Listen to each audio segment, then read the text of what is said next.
संतोष, इस देश में दो तरह के छुआछूत हैं। एक वो जिसे कोई छूना नहीं चाहता और दूसरा वो जिसे कोई छू नहीं सकता। Santosh, a 2024 film directed by British Indian filmmaker Sandhya Suri, premiered at Cannes and was the United Kingdom's official submission to the latest edition of the Academy Awards.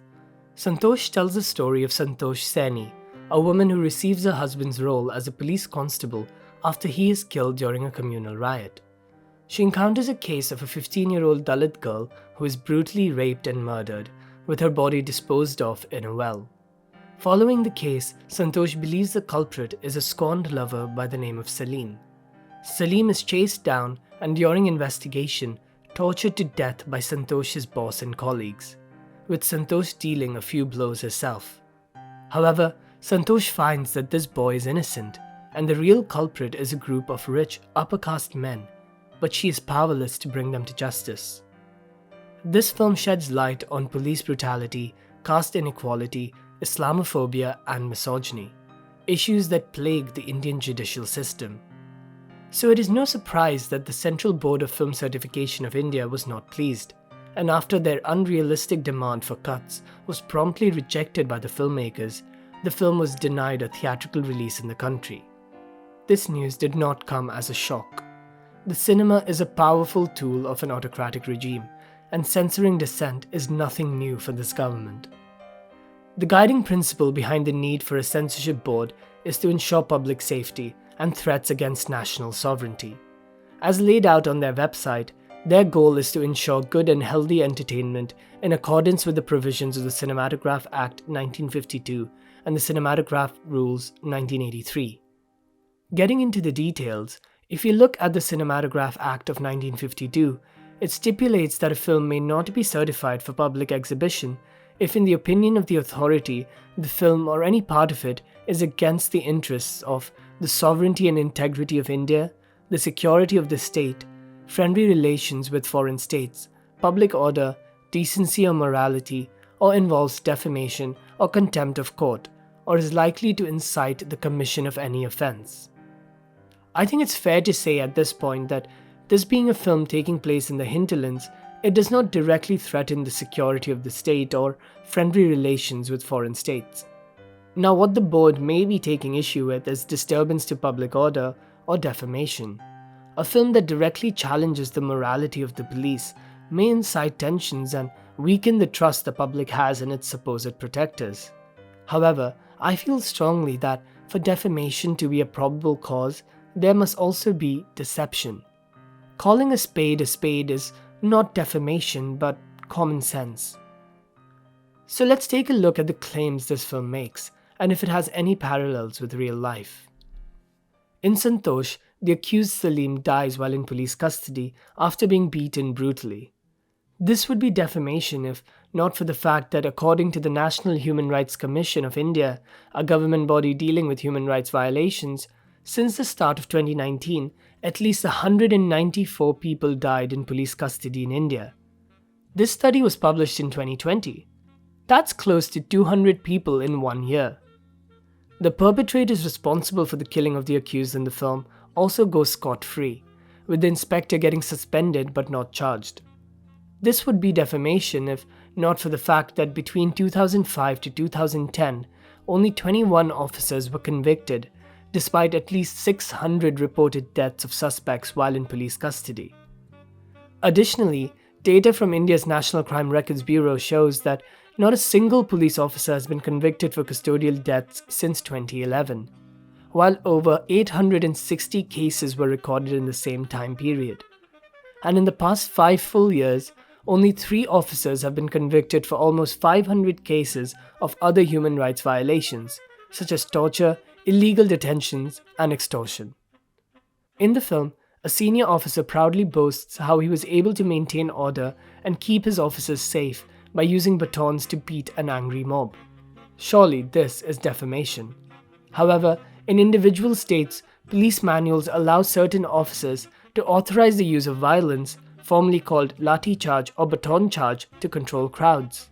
The senior officer in the film deliberately omits evidence and frames the accused as the killer to ensure the idea of swift justice.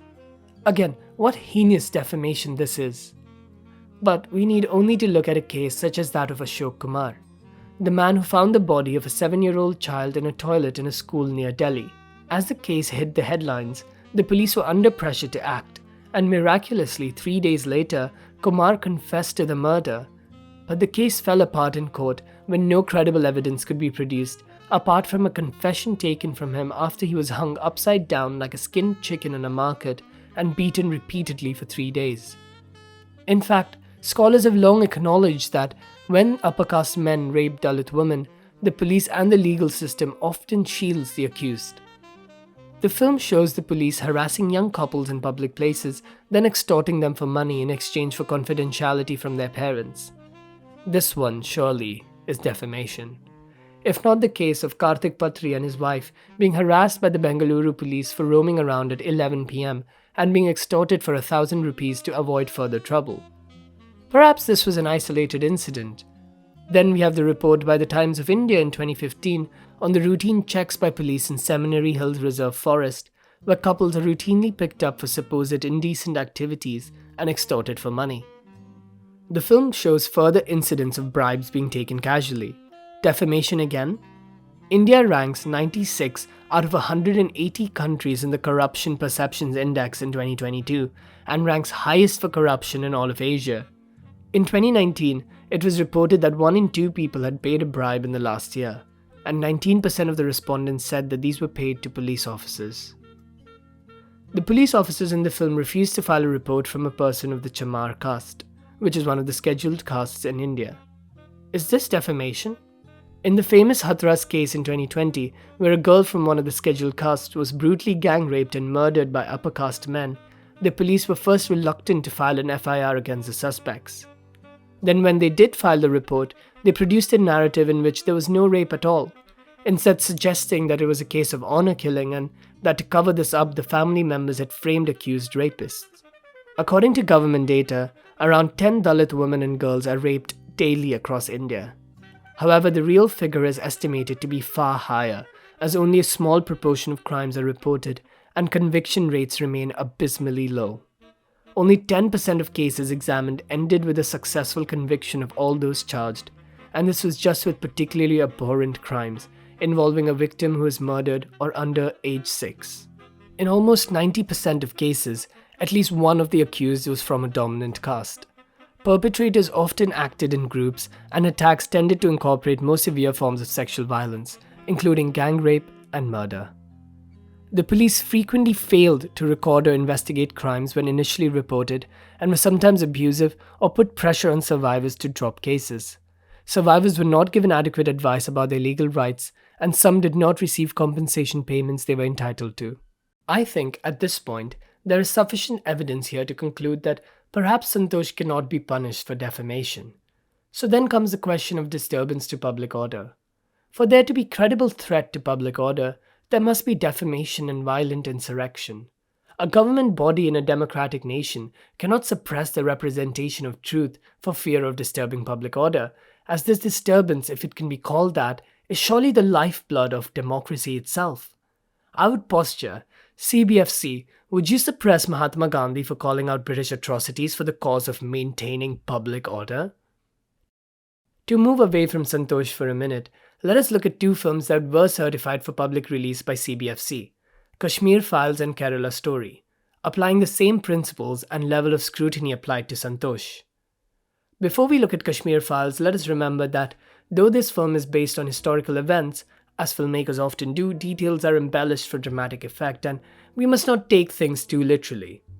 That being said, here is a quote from the director. कि Kashmir files का एक short एक dialogue event कोई अगर prove कर दे कि ये पूरी तरह से सत्य नहीं है तो मैं फिल्में बनाना छोड़ दूंगा. Okay, well, maybe forget what I've just said. Kashmir Files tells the story of the exodus of the Kashmiri Pandits in the 1990s from the region. In this version of events, the expulsion of the Kashmiri Pandits was dated to one day, January 19, 1990, accompanied by an insistence that their exodus was the consequence of widespread killings, the looting and burning of Pandit homes and temples, and a high incidence of sexual violence against Pandit women. This next paragraph is lifted from an article in Al Jazeera by Sanjay Kak, a Kashmiri Pandit. How many Kashmiri Pandits lived in the valley prior to 1990? The figures conjured up by the right wing fluctuate between 500,000 and 700,000, although considered estimates place it at about 170,000. How many of them left the Kashmir Valley after 1990? A recent response by the region's Relief and Rehabilitation Commissioner placed the figure at 135,426. Although on inflamed television debates, the needle again fluctuates between 500,000 and 700,000, and can inexplicably go up to 1 million. How many Kashmiri Pandits were killed in the conflict?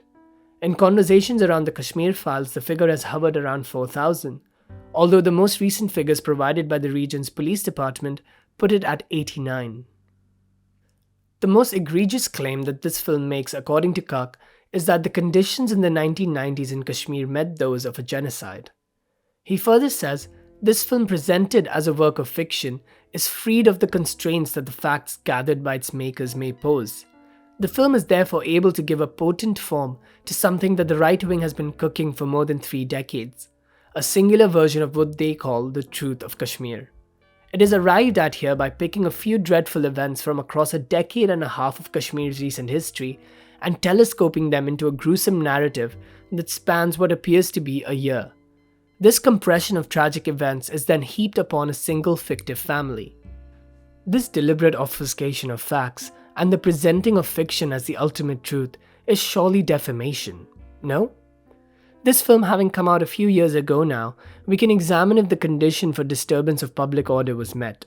Here are some videos of audiences coming out of the cinema after watching the Kashmir Files. मुझे नफरत है देश के उन हिंदुओं से जो इन लोगों को पालते हैं, नफरत है सेकुलरों से। मर जाओ भड़वो, शिवाजी ने अपना सिर कटा लिया। हम यहाँ फिल्म देख रहे हैं, वो अपने घरों में अपनी आबादी बढ़ा रहे हैं। जो 20 साल 25 साल से कम है, अगर हर लड़का एक मुसलमान लड़की से शादी करना शुरू कर दे तो कलेजा निकाल ले, कलेजा निकाल ले। और जो भी यहाँ पे मोहम्मद रह रहा है वो मस्जिद नहीं रहनी चाहिए, मस्जिद तोड़ देनी चाहिए। हमने बहुत बर्दाश्त किया है, अब बर्दाश्त नहीं करेंगे। ही कटकों को इस देश से निकाल के भगाएं। उनकी औरतों का भी यही हश्र होगा, वो सुन ले, उनकी औरतें। In Khargon in Madhya Pradesh, a display was made using the image of Anupam Kher's character in the film that warned, "Wake up Hindus, lest other states in India become Kashmir." Another tableau recreated a scene from the film where a Hindu woman is tortured, with a banner that warned, "If you ask us for milk, we will give you pudding, but you ask us for Kashmir and we will tear you apart." These displays interrupted an evening prayer at a local mosque, and the scene eventually erupted into a full-blown riot, with stone peltings, state-sponsored demolitions of Muslim property, and deaths.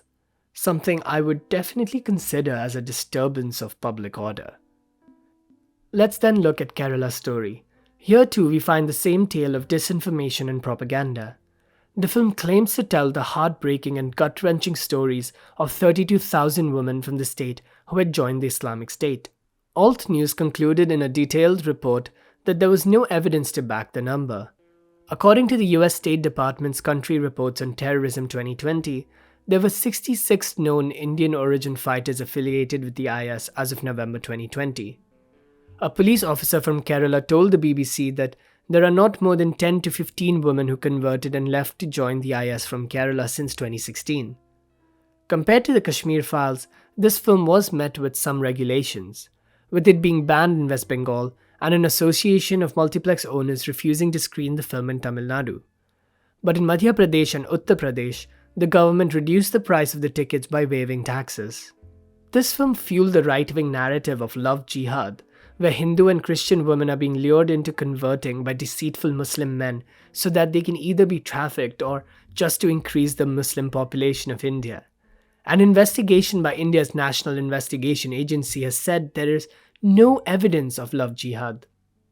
In Akola in Maharashtra, clashes broke out between two groups over their views on the film, with them pelting each other with stones and destroying private and government vehicles, resulting in the death of one man, with 135 individuals arrested. In a separate incident in Jammu and Kashmir, several Muslim students of the Government Medical College in Jammu City were reportedly beaten up by supporters of the film. I don't know about you, but I would definitely consider this a disturbance of public order. The difference between these two films and Santosh is stark. While Santosh creates a fictional town to set the film in and clarifies it as a fictional tale, both Kashmir Files and Kerala Story are given full freedom to proclaim their version of events as gospel and market their films as an uncovering of some sort of truth. So I pose this question to the CBFC. Does your constitutional duty only apply on odd days? Did you just simply forget? Or is there another factor that connects these two films? Film Kerala story, ये Kerala story की इन दिनों काफी चर्चा है। कहते इन दिनों आपने देखा होगा कश्मीर फाइल फिल्म की चर्चा चल रही है। मेरा विषय है कि जो सत्य है उसको सही स्वरूप में देश के सामने लाना देश की भलाई के लिए होता है। Could it be that having a certification board as a statutory body, with members being government nominees rather than industry experts, leads to a situation more akin to censorship than certification?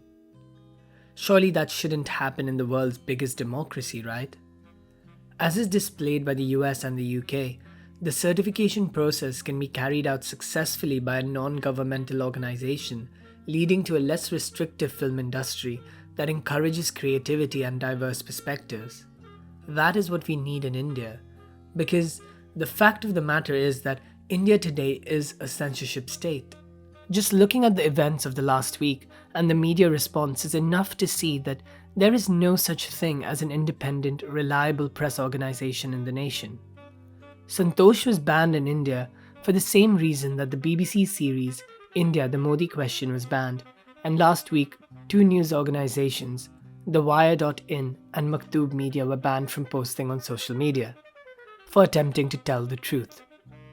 Controversial content is accepted and even promoted when it attacks marginalized groups, sows discord, and peddles lies, as long as it aligns with the interest of our glorious ruling party. Any attempt to tell the truth in India, to tell the truth about the rampant corruption, the abuse of power, the skewed justice system, and a society rotten by a religious and caste divide, will be met with censorship. That, unfortunately, is the world we live in today. And all I'd like to offer is to plead with the filmmakers to not give up, to be bold like Sandhya Suri has, and make your films. Look at the world around you and let it reflect in your work. Be conscientious citizens, and please use your voice.